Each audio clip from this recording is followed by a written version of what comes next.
Քաղաքական վերլուծաբան Վարդան Բալյանի ֆեյսբուքյան գրառումը. Իրադարձությունները զարգանում են շատ արագ, բայց արդեն հիմա կարելի է վստահաբար պնդել, որ գործ ունենք ոչ թե լոկալ ռազմական էսկալացիայի հետ, այլ լայնամասշտաբ տարածաշրջանային պատերազմի։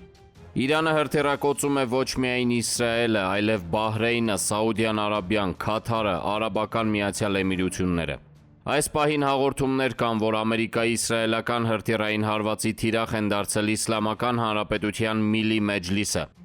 Որոշ տեղեկություններով շենքում են գտնվել պատգամավորների մեծ մասը, ովքեր հավաքված են եղել արտակարգ նիստի մասնակցելու նպատակով։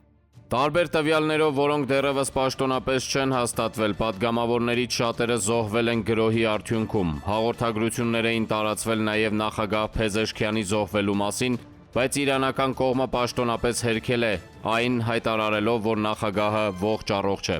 Հաստատվում են կարծես տեղեկությունները իրանական բանակի գլխավոր շտաբի պետ գեներալ Ամիր Խաթամիի զոհվելու մասին, ինչպես նաև դատական իշխանության ղեկավար Ղոլամ Հոսեյն Էջեի։ Թեհրանում, Սպահանում, Քարաջում, Ղոմում, Բուշեհրում, Չաբահարում, Քերմանշահում, Թավրիզում, Խորենաբադում ցանկը կարելի է շարունակել, ռմբակոծությունների թիրախ են դարձել իրանական անվտանգային ծառայությունների և պետական հաստատությունների շենքերը։